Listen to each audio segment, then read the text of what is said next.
In today's video, we'll explore 8 of the most chilling cave expeditions we've ever featured. One story is so haunting, the caver's body remained trapped for days after his death. Let's dive into these claustrophobic tales, and as always, viewer discretion is advised. On a chilly Sunday in January 1991, 3 adventurers headed to Megawell Cave in Alabama. John, the seasoned leader with a decade of caving experience, brought along 2 newer explorers, Linda and Charles. While both were relatively green, 26-year-old Charles stood out for his boldness, having already conquered tough vertical drops like Tennessee's famous sinkhole. Their mission? To tackle Megawell's massive 310-foot pit, that's taller than the Statue of Liberty, and explore its depths before weather turned worse. There was just one problem. The cave's entrance sat in a gushing stream, swollen from recent rains. Water poured into the pit like a natural shower, drenching everything in its path. Not ideal conditions, but they decided to proceed anyway.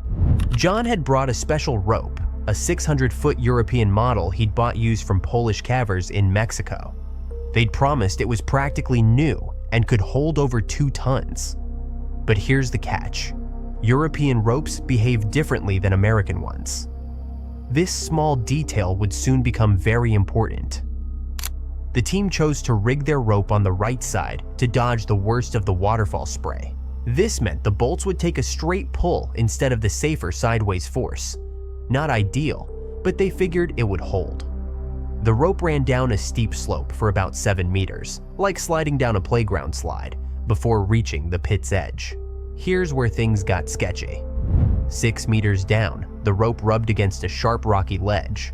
The stone had deep grooves cut into it, clear signs of past rope damage. Beyond this danger spot, the rope hung free into darkness. John went first, testing the setup.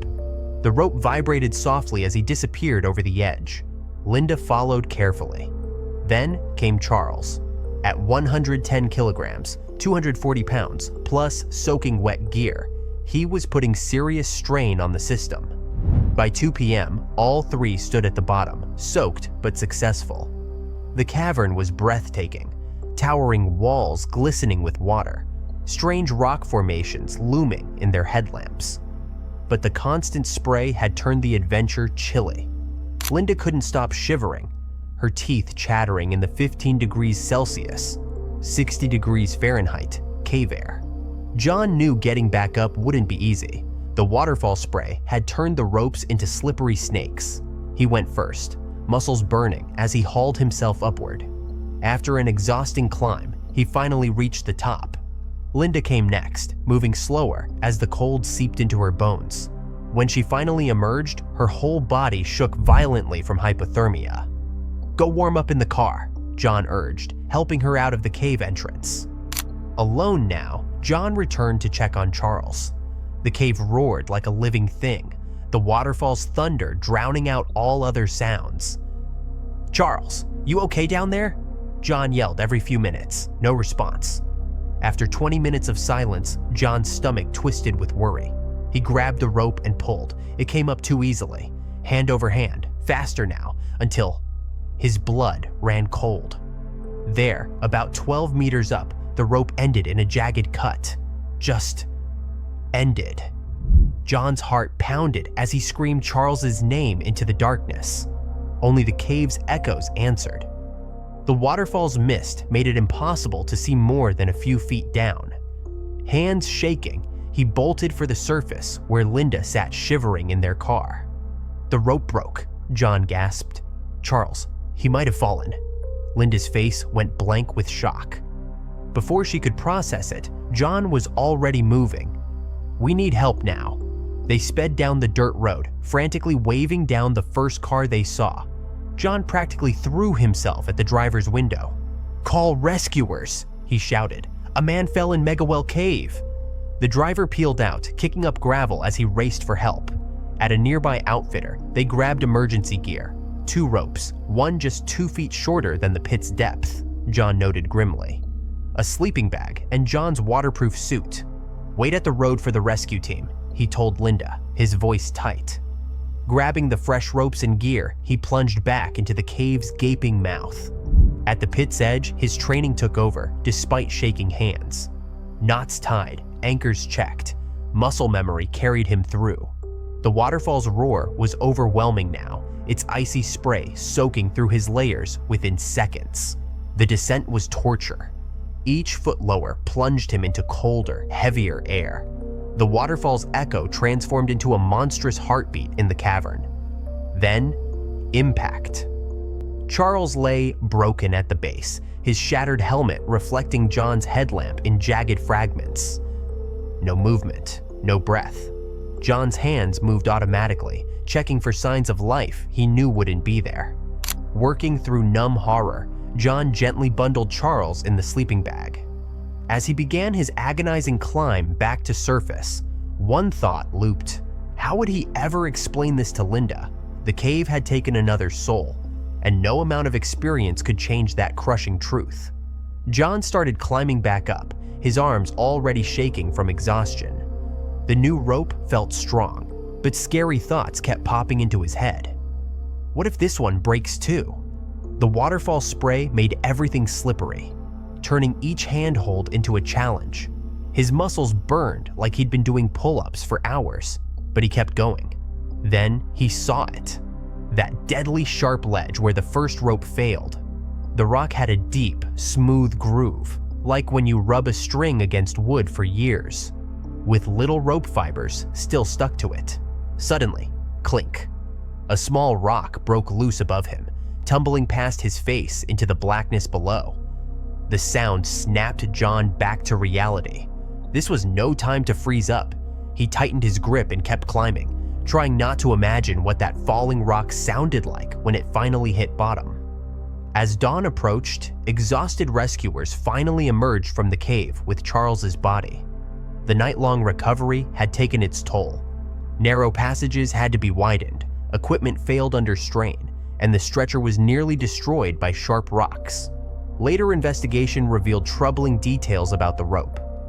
While rated to hold 1,250 kilograms, about the weight of a small car, this European-style rope had a thinner outer layer than American caving ropes. Tests showed Charles's climbing style, using a frog technique that creates bouncing motions, likely put 225 to 360 kilograms of repeated stress on the rope at the exact spot where it rubbed against that deadly sharp ledge. The tragedy became an important lesson for cavers worldwide about equipment compatibility and the dangers of mixing different climbing systems. As one rescuer noted, in caving, the margin between safety and disaster is often thinner than the sheath on a climbing rope. That sharp ledge, 6 meters down, became the rope's worst enemy. The rope's outer fibers were getting shredded bit by bit. Experts think the final snap might have happened one of two ways. The weakened rope finally gave out from all that rubbing.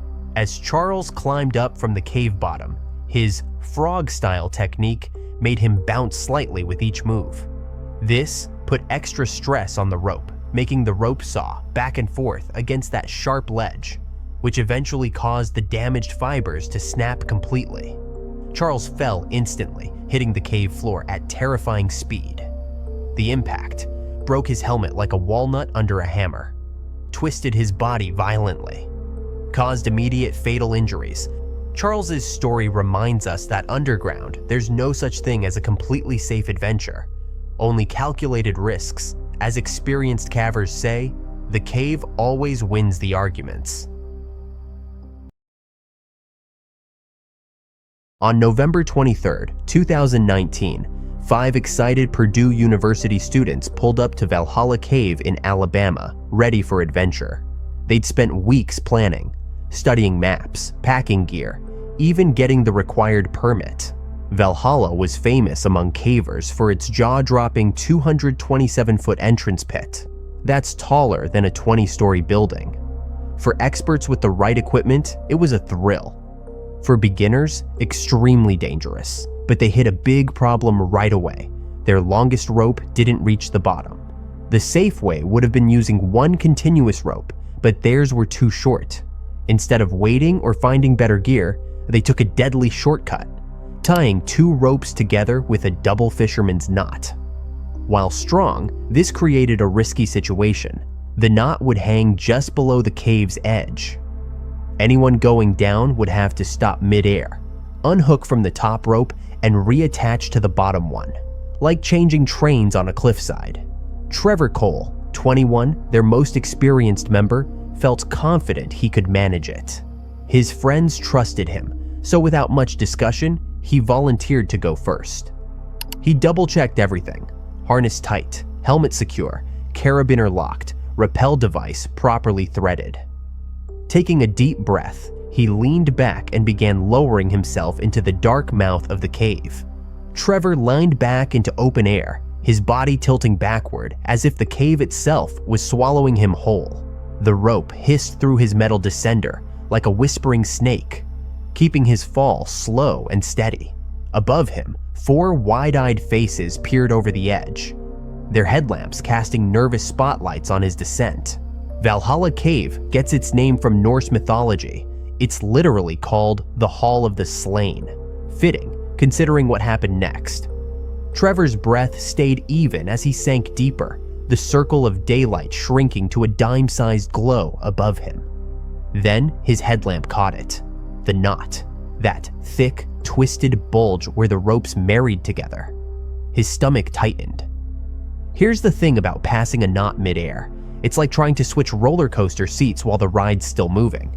One hand always has to hold on while the other works.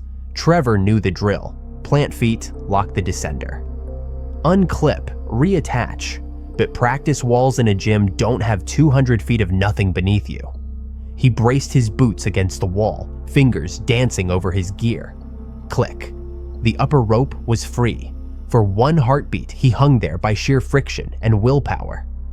Then, a sound. Not the drip of water or the creak of gear. Something wrong. The lower rope, it twitched, like a sleeping predator stirring. And that's when the real nightmare began. 1 second, Trevor was there, focused, in control. The next, gravity won. He fell. 200 feet, 60 meters. However you measure it, it was too far. The impact wasn't like in movies, no dramatic echo, just a single, final thud that left his body broken on the cavern floor. His helmet? Useless now. Designed for bumps and scrapes, not this. Up top, his friends froze. Their brains couldn't process what they'd just witnessed. Trevor. Someone whispered it first, voice cracking. Silence. Trevor. This time, a scream. Nothing. Reality crashed down harder than Trevor had. Their gear was barely enough for a safe descent, let alone a rescue. No spare ropes, no emergency plan. Just 4 terrified students staring into a hole that had just swallowed their friend whole. One of the students grabbed their phone with trembling fingers, barely able to dial 911. Valhalla Cave is so deep that sunlight never reaches the bottom, even at noon. That darkness was waiting when the Chattanooga rescue team arrived hours later. The professionals moved like clockwork. No wasted motions as they set up ropes thicker than your wrist, checking every buckle and knot twice. The first rescuer slid into the pit, his headlamp cutting through the blackness. The only sounds? His steady breathing and the metallic shink of gear brushing rock. When they pulled up Trevor's rope, their stomachs dropped. His rappel device was still locked tight, exactly as he'd left it. That meant one thing: his gear didn't fail. Something worse happened. Then they saw it. The carabiner, that metal clip connecting him to safety, was slightly open, just a tiny gap, like a door left ajar. But when Trevor shifted his weight during that rope transfer, that millimeter-wide space became a death sentence. His harness slipped right through. No dramatic snap, no forgotten knot. Just one small piece of metal betraying him at the worst possible second. As rescuers finally reached the cave floor, their headlamps revealed a heartbreaking scene. Trevor lay still on the rocks, his own headlamp still glowing weakly, like a dying flashlight. That tiny light in the darkness hit harder than anyone expected. The team leader took a deep breath before keying his radio. "We've found him," he said, voice steady but tired. "It's too late." Up top, Trevor's friends collapsed under those words.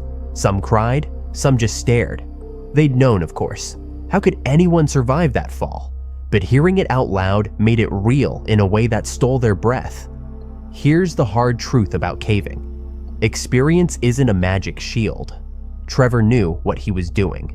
He'd done everything right, mostly. But underground mostly isn't good enough. One tiny mistake, one unlucky break, that's all it takes. The group had done the math. They'd talked about risks, but they'd missed two big things. Never tie ropes together mid-drop, never put the knot right at the edge. On January 31st, 2014, the chilly Tennessee air wrapped around the rough terrain as Marion Smith and Jim Fox headed out for another adventure. These two expert cave explorers planned to check out an uncharted cave, sketching its twists and turns while hunting for hidden paths deep underground. It was something they'd done many times before. After hours of crawling through tight spots and jotting down notes, they climbed out, tired but happy with their progress. Just as they were packing up, though, something caught their eye. A tiny, easy-to-miss crack in the rocks.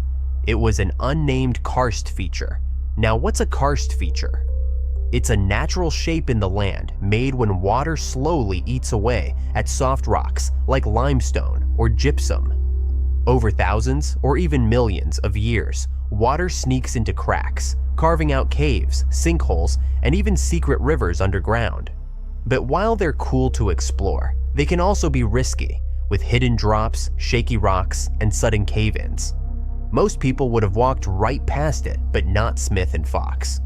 Since the ground had been shifting forever, reshaping tunnels way below, the only way to know what was inside was to go in. Curiosity won. Fox widened the hole just enough for Smith to slip through. At 72 years old, he'd spent his life exploring places like this, wiggling into tight spots and letting his gut lead him through the darkness. Smith eased himself into the hole, his fingers gripping the slick rock as he went down. The walls pressed in so tight it felt like the earth itself was squeezing him. Inside, the space was cramped, just a hollow pocket with no hidden tunnels or secret chambers. His headlamp flickered over solid rock on all sides. Dead end. A letdown, sure, but not unusual in caving. Not every opening leads to adventure. He shifted his weight, ready to push back up, but wait, something was wrong. The exit was right there, just above him, but his body wouldn't move the way it needed to.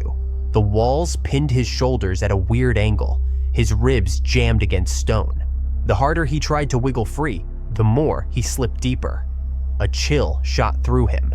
But before panic could fully set in, things got worse. Fox saw him struggling from above and sprang into action, lowering a rope and a foot ascender to help. Smith reached for it, straining to get a grip, when his headlamp flickered over something that made his stomach drop. A massive slab of sandstone loomed overhead, its jagged cracks spiderwebbing across the surface. It wasn't just loose, it was teetering, held in place by nothing but gravity and luck.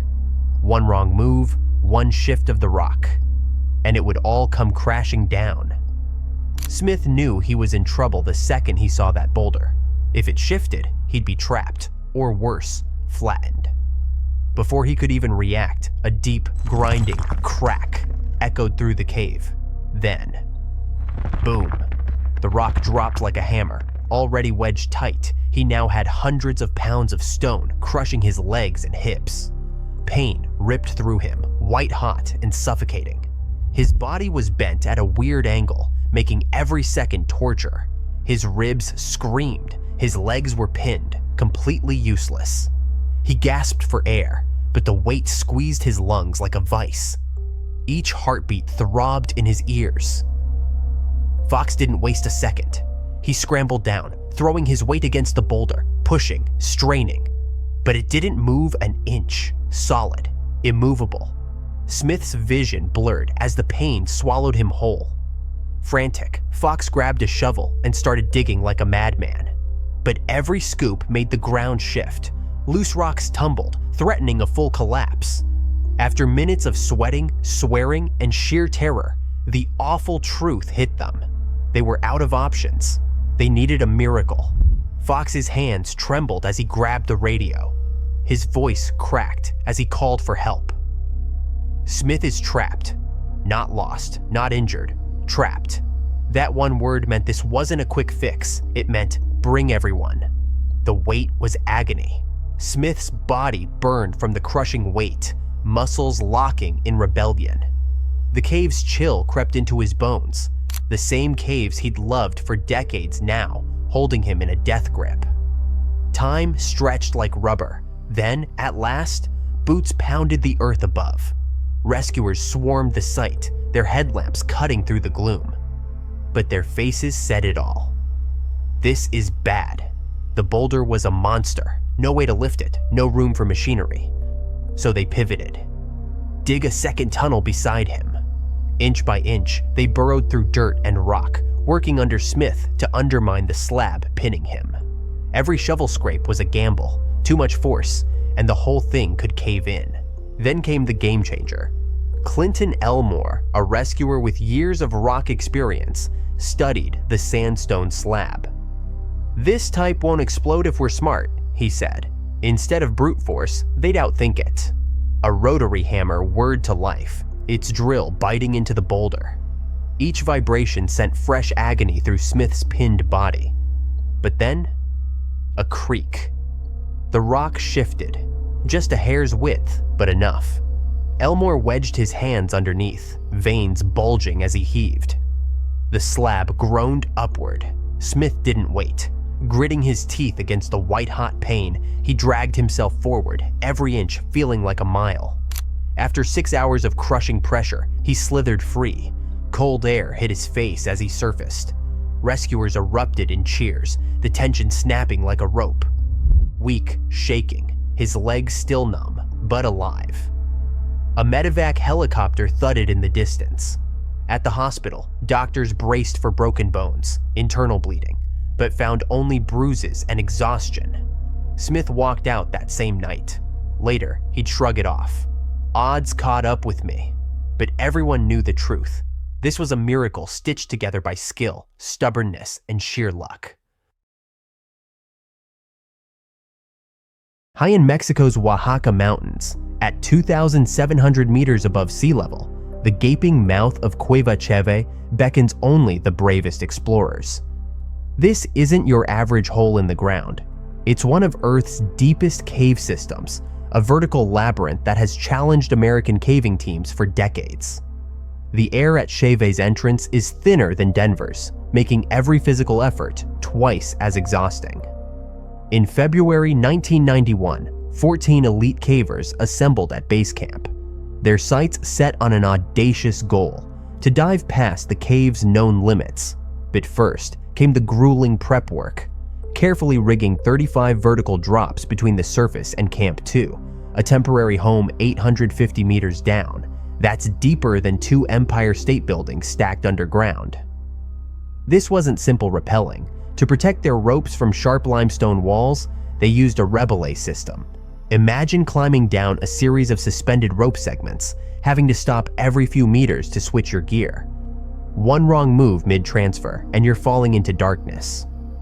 On February 25th, the first team of 6 began their descent. 7 to 10 hours of squeezing through cracks, rappelling into voids, and navigating waterfalls, all while hauling gear. Over subsequent days, teams played underground relay, shuttling supplies deeper into Cheve's mysterious depths. Each trip was a ballet of skill and endurance, where concentration meant the difference between discovery and disaster. On March 1st, the team returned. Peter Bostad, Peter Haberland, and 2 others. James Brown, still nursing a hurt shoulder, and Chris Jorger, who'd been feeling under the weather. They entered in shifts an hour apart to avoid traffic jams in the narrow tunnels. This staggered entry technique is called leapfrogging, just like the playground game. Jorger and Haberland made good progress. By mid-afternoon, they hit Sacknoom's Well, a series of slippery vertical drops. Here, Jorger fumbled his rappel rack, the crucial device that controls your descent speed, and had to borrow Haberland's to recover it. At the time, it seemed like just a small mistake. By evening, they'd left the wet sections behind, entering dry chambers near Camp 2. At flag junctions, the identical-looking rock walls confused them briefly before they found their way. The last challenge? East Gorge, a tight canyon with a tricky two-part drop. Haberland explained. First, a 10-meter slide down loose rocks, then a heart-stopping 23-meter freefall. The rebelay, a mid-rope anchor point, was vital here. Without it, the rope would rub against sharp rocks and quickly fray. One weak spot could mean disaster. Haberland went first, carefully working through the tricky rope setup. The safety anchor was awkwardly placed, way too low, so he had to use his foot ascender to get enough slack to unhook safely. Once down, he yelled up, "All clear." Then, Jorger's warning echoed down. Haberland froze, waiting to hear "off rope." What came instead made his stomach drop. A whooshing sound, then a bone-chilling thud. Silence. "Jorger! Jorger!" No answer. Hands shaking, Haberland climbed over his protective boulder and looked down. There was Jorger, completely still in a shallow puddle. His right leg bent all wrong, foot twisted sideways, helmet knocked back but still on his head, arms stretched out like he'd tried to catch himself. Heavy backpack pinning him face down. The water wasn't even deep, maybe 3 inches, but it was enough to drown in if you couldn't move. Haberland's hands shook as he rushed forward. Gently, he turned Jorger's head to keep his face above the shallow water. Knowing spinal injuries could be deadly, he didn't dare move him more. The cave's silence was deafening. No breathing, no movement. No time to check for a pulse. Pure instinct took over. Run. Get help. Now. Whistle shrieking, he flew through passages that had taken hours to navigate, reaching Camp 2 in just 15 minutes. Boston and Brown jumped up at the alarm. They didn't need words to understand. Grabbing medical supplies and warm gear, they raced back. Jorger hadn't moved. A thin line of blood ran from his nose against ghostly pale skin. Bosted's fingers searched for a pulse. Nothing. The cave's chill bit deeper as they lifted Jorger from the water, wrapping him in a sleeping bag on a rocky shelf. They tried CPR, but each artificial breath just made wet, hollow sounds. After 20 minutes, his face began swelling unnaturally. A flashlight check showed no pupil response. The terrible truth was undeniable. Their friend was gone. The team sat for hours in their headlamp circles. The cave's playful mystery now feeling cold and cruel. After painful discussions, they made the call to bury Jorger right there in Cheve's depths. In a quiet chamber above the fatal drop, his father and friends traveled from the States to say goodbye underground. But grief doesn't follow neat plans. Months passed. The family changed their minds.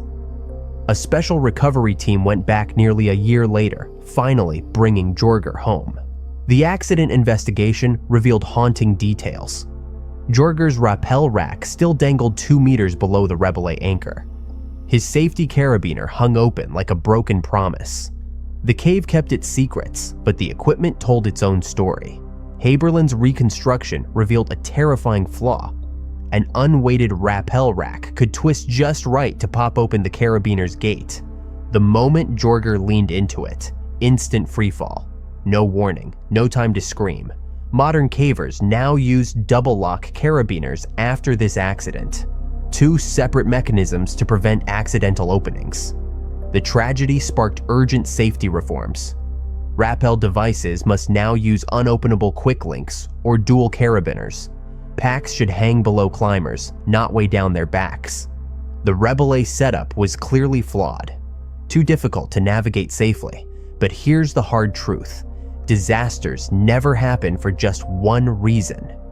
It's always a domino effect. A badly placed anchor here, a distracted moment there, an unlocked carabiner. In Cheve's depths, all these small mistakes added up to the unthinkable.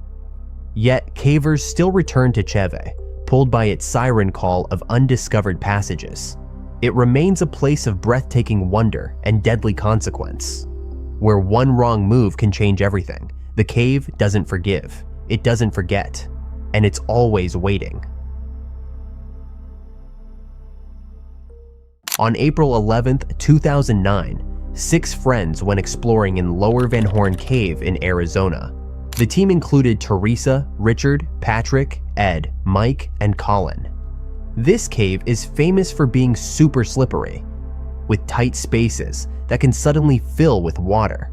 It's like walking through a cold, wet maze, where one wrong step could be trouble. Teresa shielded her eyes from the sun as she fixed her backpack. The cave entrance was hidden in the rocky hills ahead. You'd never spot it unless you knew where to look. They'd all met before sunrise to pack their gear. Richard, the group's expert, reminded everyone, stick to the plan, no risks.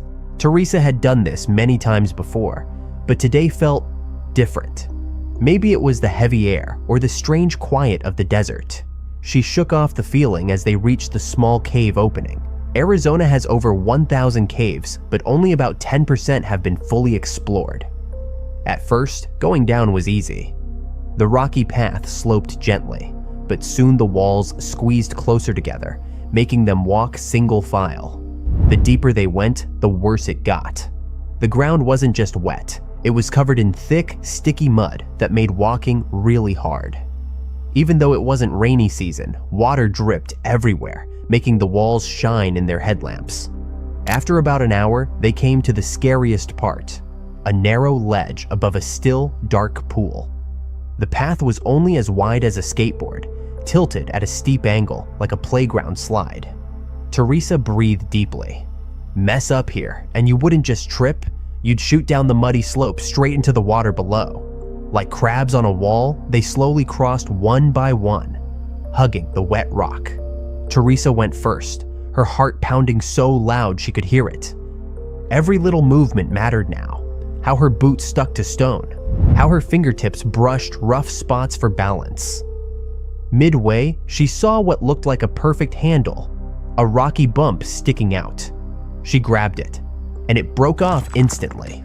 Everything happened in a flash. She jerked sideways, her feet flying out from under her. The mud gave zero grip, like trying to stand on ice. For one desperate moment, she clawed at the wall, fingernails scraping rock. But nothing could stop her fall. Teresa belly flopped into the mud, all the air whooshing from her lungs. The 55-degree slope, steeper than your average roof, sent her flying feet first like a human sled. The mud wasn't just slick. It was like a slip and slide coated in oil. Her helmet banged against the rocks, making her see stars. She dug her fingers in desperately, leaving claw marks in the mud, but it was no use. The cave had her now. Then, suddenly, no more slope. For one terrifying second, she was airborne, falling nearly 5 meters. That's like jumping from a second-story window. Crunch. She smashed into a narrow crack in the rocks. The pain came in waves. First, her helmet jammed between the walls. Then, her shoulders took the hit. As she wedged deeper, the rock squeezed her like a toothpaste tube. Caves can squeeze with over 100 pounds of pressure per square inch. That's like having a grown man stand on your chest. Now, she was really stuck. Every breath hurt as the rocks pressed against her ribs. Her arms were trapped above her head at a painful angle, burning with strain. The cold stone wouldn't budge, making it hard to even fill her lungs. She was like a cork in a bottle, only this bottle was made of solid rock. She couldn't budge an inch. The cave walls squeezed her like a giant's fist, crushing her ribs and twisting her spine into a painful arch. Every breath felt like sucking air through a straw. She was trapped completely, like a fly stuck in tree sap, powerless to break free. A pounding headache pulsed where her helmet had hit rock. Her neck burned with pain. Pins and needles prickled through her fingers as blood flow slowed. Wiggling only made the rock bite deeper into her skin. She wasn't moving anytime soon. And she wasn't alone down there. Just below her boots, close enough to touch if she could move, dark water waited silently. 3 feet lower in her fall, and she'd be sinking in that icy blackness, too hurt to swim, too trapped to call for help. Above her, the team rushed to the ledge, yelling her name. Their headlamps cast shaky beams downward, barely lighting up her helmet and the small part of her body trapped in the crack. "She's stuck, way too deep," Richard shouted. The team sprang into action. Ed turned back, racing to where they'd left climbing gear. Mike crawled through the tight tunnels toward their cars to grab extra rope. The others dumped out their packs, searching for anything useful. Inside the crack, time stopped. Teresa's arms were losing feeling. Sharp jolts of pain shot through her ribs with every spasm. Her lungs screamed for air. The cave was crushing her, bit by bit. Up top, her friends worked like crazy, but down here, the cave didn't care. Working fast, they tied a 30-foot rope to a solid anchor. To make sure it held, they secured it with extra cord. Then, they lowered a lightweight climbing ladder, its rung swaying as it dropped toward her. The big problem? Teresa was stuck bad, wedged so deep in the crack, she couldn't see past her own chin.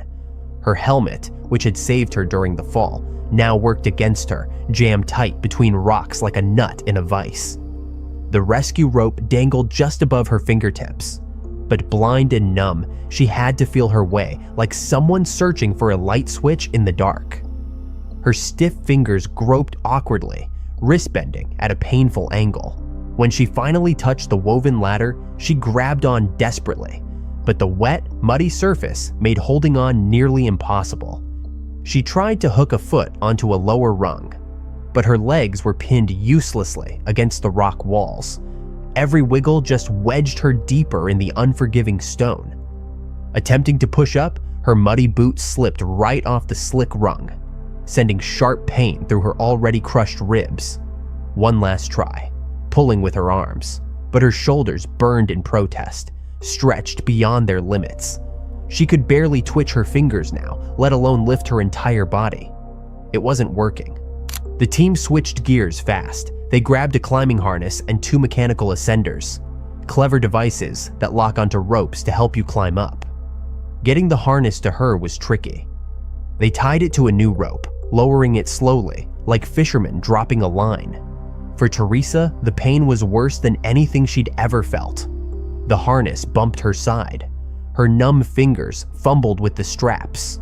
Her mind felt foggy, her movements clumsy, but she kept fighting. Putting it on was a nightmare. Straps twisted. The tight space made every adjustment a struggle. After what felt like hours, she finally got it secured.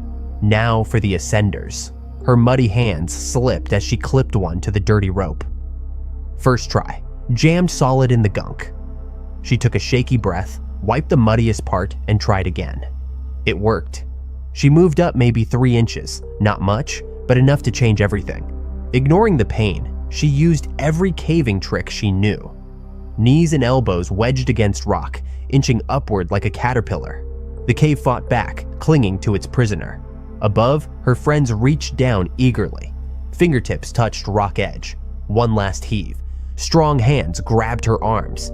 As they yanked her free, her strength vanished completely. She crumpled onto solid ground, a mess of aching muscles, burning lungs, and arms that felt like wet noodles. But she was out, no time to rest. They helped her stand, half carried her through the cave's muddy twists and turns, until finally, cold night air on her face. Teresa had survived, but that cave's grip, that memory would stay with her forever. It was November 26, 2003, a crisp Florida afternoon, when Jerry Beats, 42, and Kane Overfield, 46, pulled up to Little River Spring. These guys weren't beginners. With 2 years of training and 15 to 25 dives in this exact cave system, they knew what they were doing. Their plan? An 80-minute scooter dive deep into the caves, turning around when they'd used up just 1/3 of their air supply. Simple math, safe diving. Little River Spring pumps out 180 million gallons of crystal clear water daily, enough to fill 270 Olympic swimming pools. Before jumping in, they ran through their checklist. Double air tanks full? Check. Backup lights working? Check. Guideline reels ready? Double check. That guideline, basically a super strong string, was their lifeline. If the water turned cloudy, what divers call a silt out, that thin line would be their only way home. Slipping beneath the surface, they entered a different world. Sunbeams cut through the water like spotlights, showing off the limestone walls in perfect clarity. But as they went deeper, the open spring narrowed into a rocky tunnel. By 40 feet down, they were in the main cave system, a popular but dangerous playground for experienced divers. Their underwater scooters purred as they glided through the passages, careful not to kick up the fine sand coating everything. The cave played tricks with space, one moment squeezing them tight, then suddenly opening into huge rooms where divers' bubbles had collected in the ceiling like upside-down lakes. They passed the dome room, a famous landmark. So far, so good. Clear water, smooth sailing. Just another day in the caves. Or so they thought. The cave walls squeezed tighter as they reached the well casing, a natural bottleneck where the tunnel narrows before plunging deeper. Suddenly, Beats froze. Overfield, cruising ahead on his scooter, didn't notice at first. When he finally glanced back, Beats was just floating, his dive light fixed on something unseen. "You good?" Overfield signaled. Beats gave the okay sign, but his movements were sluggish. Wrong. Still, Overfield pointed forward. "Let's keep going." After a heartbeat of hesitation, Beats nodded. Overfield turned, gunning his scooter down the passage. 200 feet later, a cold realization hit. He was alone. No bubbles, no light. Just the hum of his scooter in the silent water. Adrenaline spiked as he whipped around, retracing the guideline hand over hand like a lifeline. One slip in these conditions could mean never finding the way back. Then, disaster. The crystal clear water transformed into a swirling brown fog. A silt out.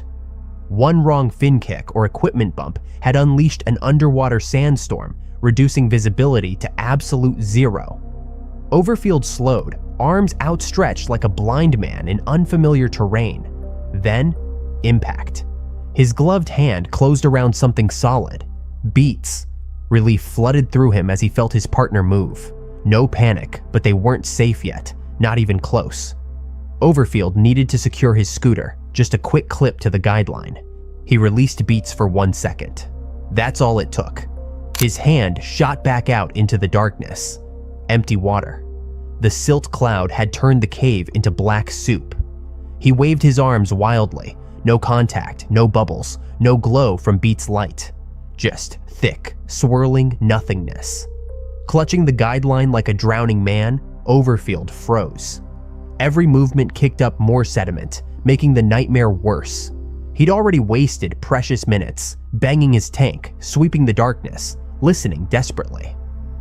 Silence. The emergency signal echoed through the water. No response. His air gauge needle kept dropping.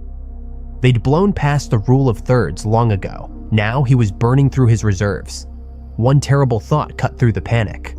I have to leave. His fingers tightened on the line. Somewhere in that impenetrable gloom, Beats might still be fighting. But with each passing second, the cave was claiming them both. Jaw clenched, Overfield began the slow escape, hand over hand along the rope, abandoning his scooter to avoid stirring more silt. Every pull towards safety felt like betrayal. The water finally cleared enough for Overfield to see a few feet ahead.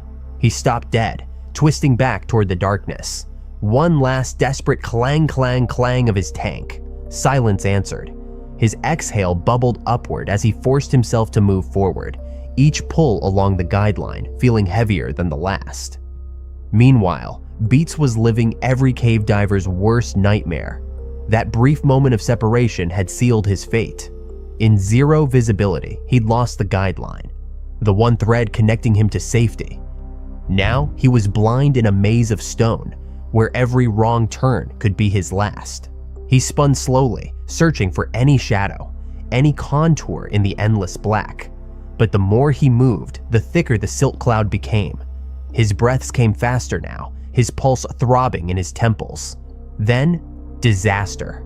His scooter jammed nose first into the soft clay walls, its propeller choking on red mud. Now he was truly trapped. No light, no guide, no way forward. His air gauge ticked down mercilessly. Each panicked gasp burned through his remaining oxygen. The cave didn't care about fear. It just kept closing in, tighter and darker, as the clock ran out. Beats fought to control his breathing, but panic clawed at his chest. In the swirling darkness, every direction looked identical, an endless black void. At 100 feet down, bolting for the surface wasn't an option. He'd never make it without air. His only hope was finding that thin nylon lifeline or bumping into Overfield by sheer luck. But the cave doesn't forgive mistakes. Above, Overfield burst from the water, ripping off his mask. "Jerry's still down there," he gasped. Within minutes, a rescue team was suiting up. They followed the guideline like a breadcrumb trail, past the narrow well casing, through the cathedral-like dome room, deeper into the cave's throat. Then, in the Florida room's farthest reaches, their lights revealed a haunting sight. Beats suspended motionless in the water. His regulator dangled uselessly, mask fogged, eyes staring blankly behind the glass. A diver shoved a working regulator between his lips anyway, pumping air. But they all knew. The cave had claimed another. Investigators would later find Overfield's scooter still clipped where he'd left it. Beats' scooter sat buried in red clay like a tombstone, its nose wedged where he'd first gone off course. The cause of death was brutally simple. No air, no way out. The red clay in Florida's caves comes from ancient soil deposits, some over 25,000 years old, preserved underwater like a time capsule. This tragedy underscores cave diving's golden rule. That guideline isn't just rope, it's your only way home. One moment of distraction, one instant off course, and the cave becomes an inescapable maze.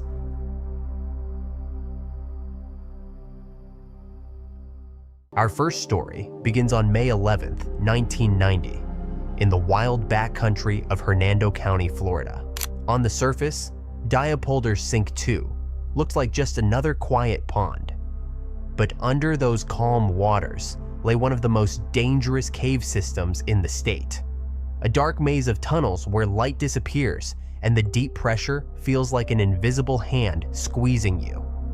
At the edge of the water, 25-year-old Michael Spears was locked in, tightening his gear, checking his hoses, focused and ready. He was a solid diver, skilled, motivated, but still new to the game compared to his partner, Daniel. Michael had only been cave certified for 5 months, but in those 5 months, he'd already knocked out 75 cave dives. For Michael, diving wasn't just a hobby, it was pure magic.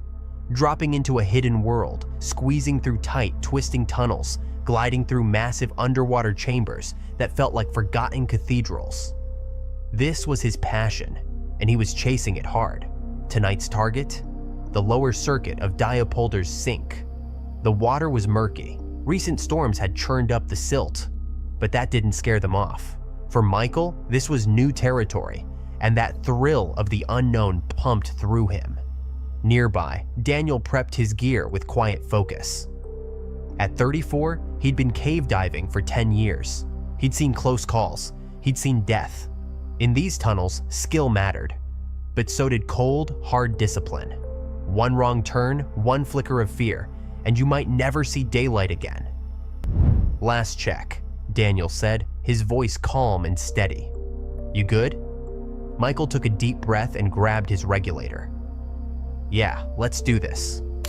They stepped into the water, moving slowly and with care. Their first challenge was the entrance restriction, a narrow tunnel that led into the main cavern. They slipped through it with control, their lights cutting sharp beams through the cloudy, dark water. By the time they made it to the junction room, things had gotten worse. The rain had stirred up clouds of silt, turning the water into an underwater dust storm. Their lights couldn't shine past their own arms. Every move was slow, careful, as they followed the guideline. As they reached the upper circuit line, the water began to clear, and huge rock formations slowly came into view. Here, they adjusted their buoyancy, shifted into proper position, and exchanged the standard OK hand signal. Michael gave one back, feeling calm and in control. Then they began their descent along the lower circuit line, pushing deeper into the cave's dark core. As they passed 200 feet, the pressure began to build. Breathing became harder. Every inhale felt heavier, the compressed air weighing down on their lungs. And then the nitrogen started working against them, quietly slipping into their bodies and slowing their minds. It was nitrogen narcosis, a condition that hits when you breathe compressed air too deep. It messes with your thinking, dulls your reflexes, and fogs your brain like alcohol. Most divers feel it beyond 130 feet. But at over 200, it becomes much more dangerous and far less predictable. Halfway through the circuit, Daniel spotted something strange. Michael had drifted just below the guideline. It wasn't by much, but enough to raise concern. At first, it was just a few feet. But then, Michael began dropping faster, like something unseen was pulling him down. Daniel reached out to stop him, to get his attention. But Michael kept going, his movements sharp and unsteady.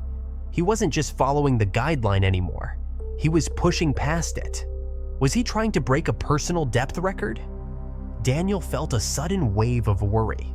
They were already near 250 feet, where the weight of the water felt like it could crush you. The path would soon loop back toward the junction room, back into the murky, low visibility zone.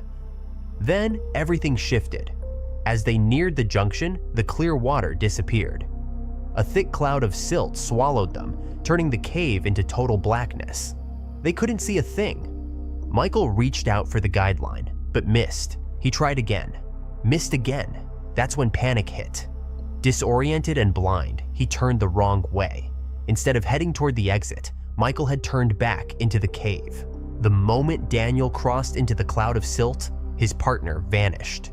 Michael was gone. Meanwhile, Michael was in survival mode.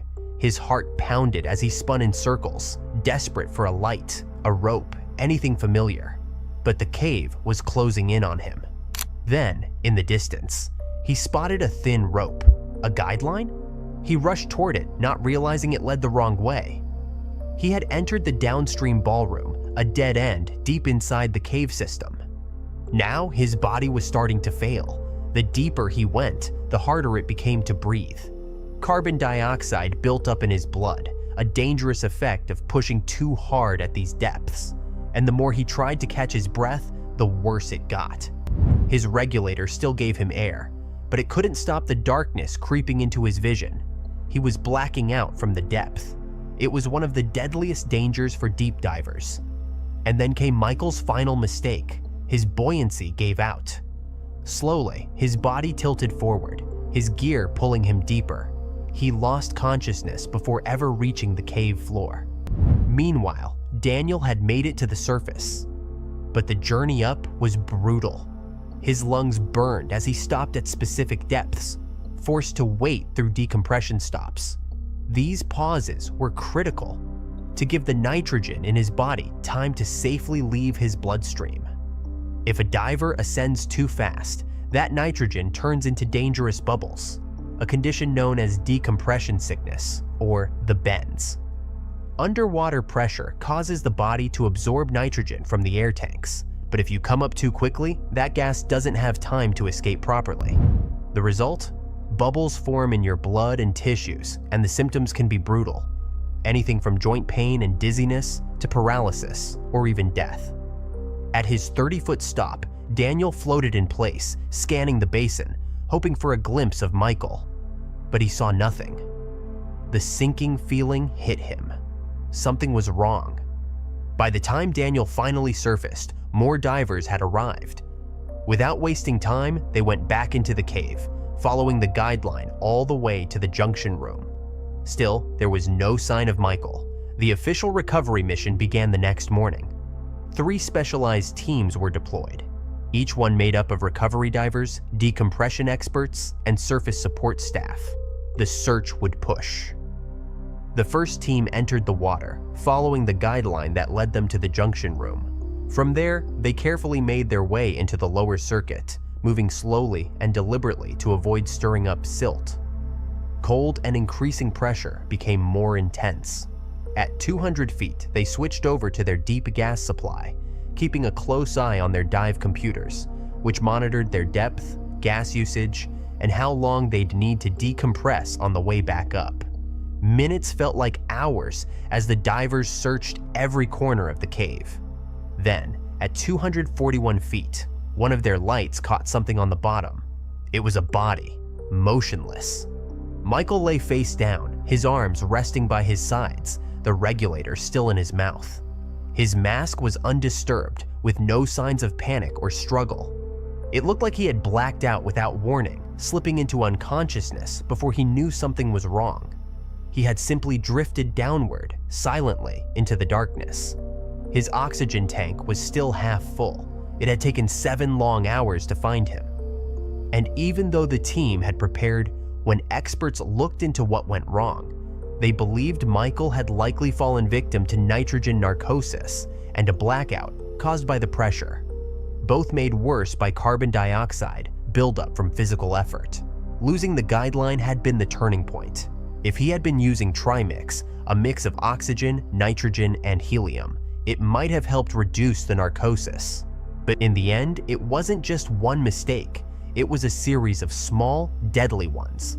And in a place as unforgiving as Dipolder Sink, those mistakes can be fatal. The cave had claimed another diver, and its secrets remained hidden in the depths. On a hot August day in 1996, 5 friends geared up to explore a mysterious Tennessee cave they called Hero Bucket Horror Hole.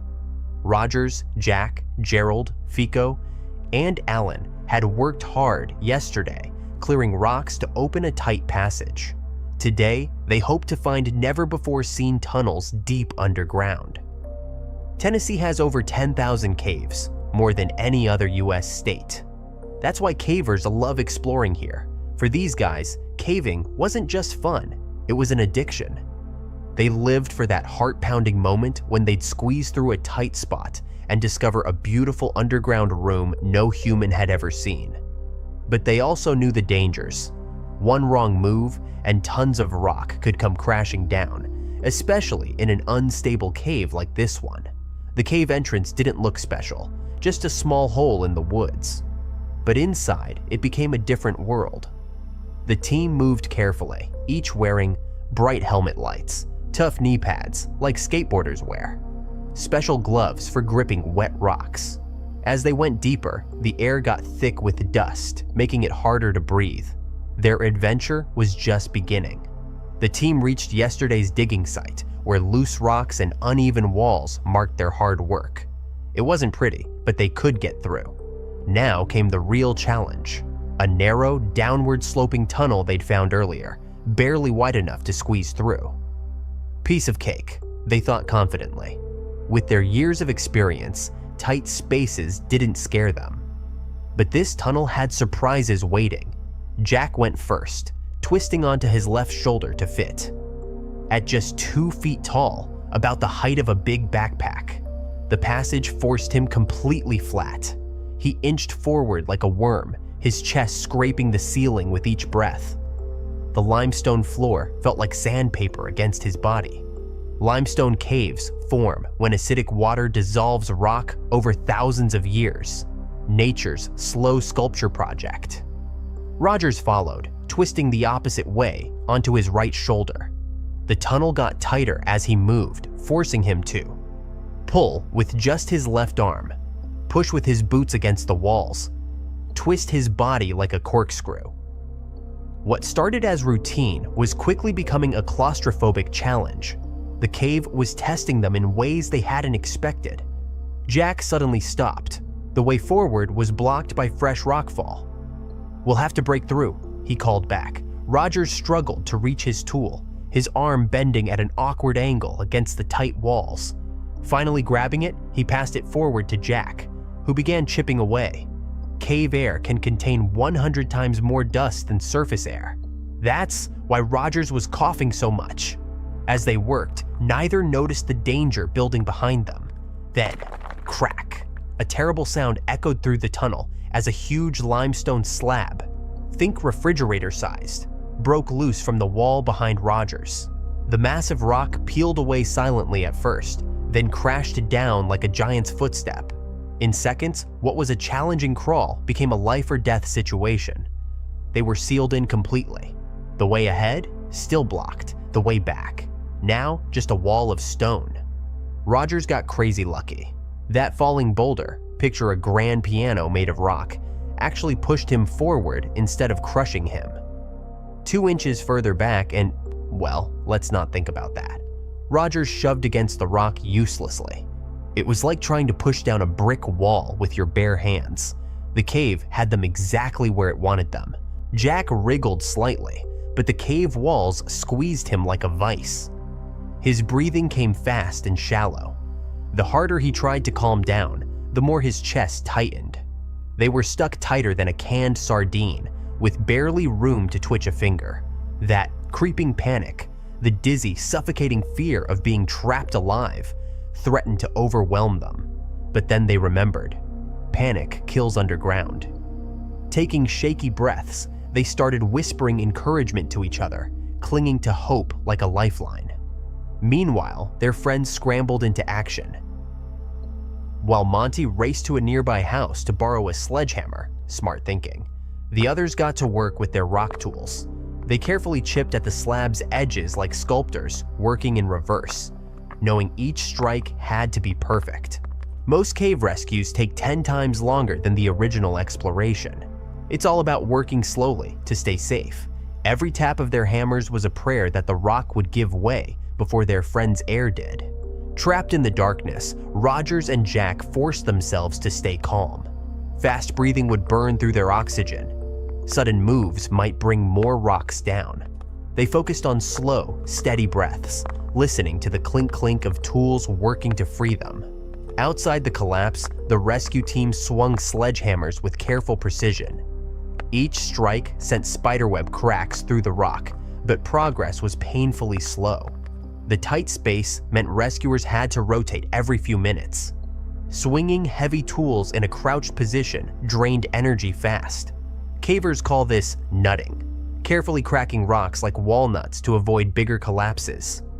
Every impact had to be perfect. Too hard, and the ceiling might cave in. Too soft, and they'd never break through. As daylight faded outside, their headlamps became the only light, painting eerie shadows on the walls. Sweat dripped into their eyes, mixing with cave dust to form muddy streaks. Rogers, still shaky from nearly being crushed, joined when possible. His chisel strikes were weaker than usual, but each small chip brought them closer to freedom. The team worked silently, knowing one wrong move could turn this rescue into a recovery mission. After 4 exhausting hours, Fico's hammer struck the perfect spot. Crack, splitting the massive slab right down the middle. Working together, they broke it into smaller chunks until finally, Jack squeezed through the opening like a cork popping from a bottle. The moment he tumbled free, his legs gave out. The team collapsed around him in a sweaty, relieved heap. This close call taught them a hard lesson.